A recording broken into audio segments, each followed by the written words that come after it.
قال رسول اللہ صلی اللہ علیہ وسلم عرضت علی اجور امتی حتی القضاۃ یخرجها الرجل من المسجد، نبی علیہ الصلوۃ والسلام نے کہا کہ مجھ پر میری امت کے ثواب پیش کیے گئے، یعنی کہ نیکی پیش کی، اجور و امتی، امت کے جو اجر تھے، اجور اجر کی جمع ہے، ثواب کی جمع ہے، اور آپ صلی اللہ علیہ وسلم نے فرمایا کہ اس اجر میں ایک بندے کا وہ اجر بھی ہے حتی القضاۃ، یہاں تک کہ اس نے ایک تنکا اٹھا کے باہر پھینکا ہے، یہ مسجد سے ریلیٹڈ چیز ہے۔ اور رواہ ابو داؤد ترمذی انہوں نے اس روایت کو روایت کیا ہے، وہ صححہ ابن خزیمہ تھا، اور امام ابن خزیمہ رحمہ اللہ نے اس حدیث کو صحیح کہا ہے۔ اس حدیث میں بھی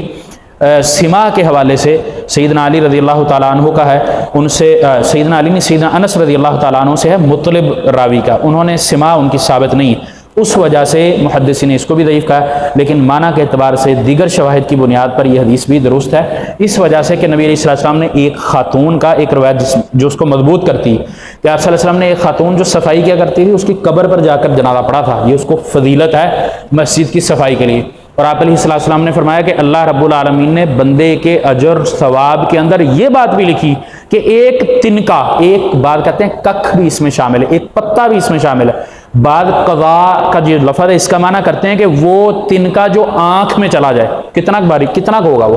انسان کو نہیں نظر آتا تو آنکھ میں جاتا ہے نا، تو وہ تنکا بھی اگر وہ مسجد سے باہر کرتا ہے یا اس مسجد کو صاف رکھتا ہے، اس کا بھی اجر اس کو اللہ کی طرف سے ملتا ہے۔ اگر تو یہ اجر ہمیں چاہیے تو پھر ہمیں مسجد کی صفائی کا خیال ہر کو رکھنا ہے۔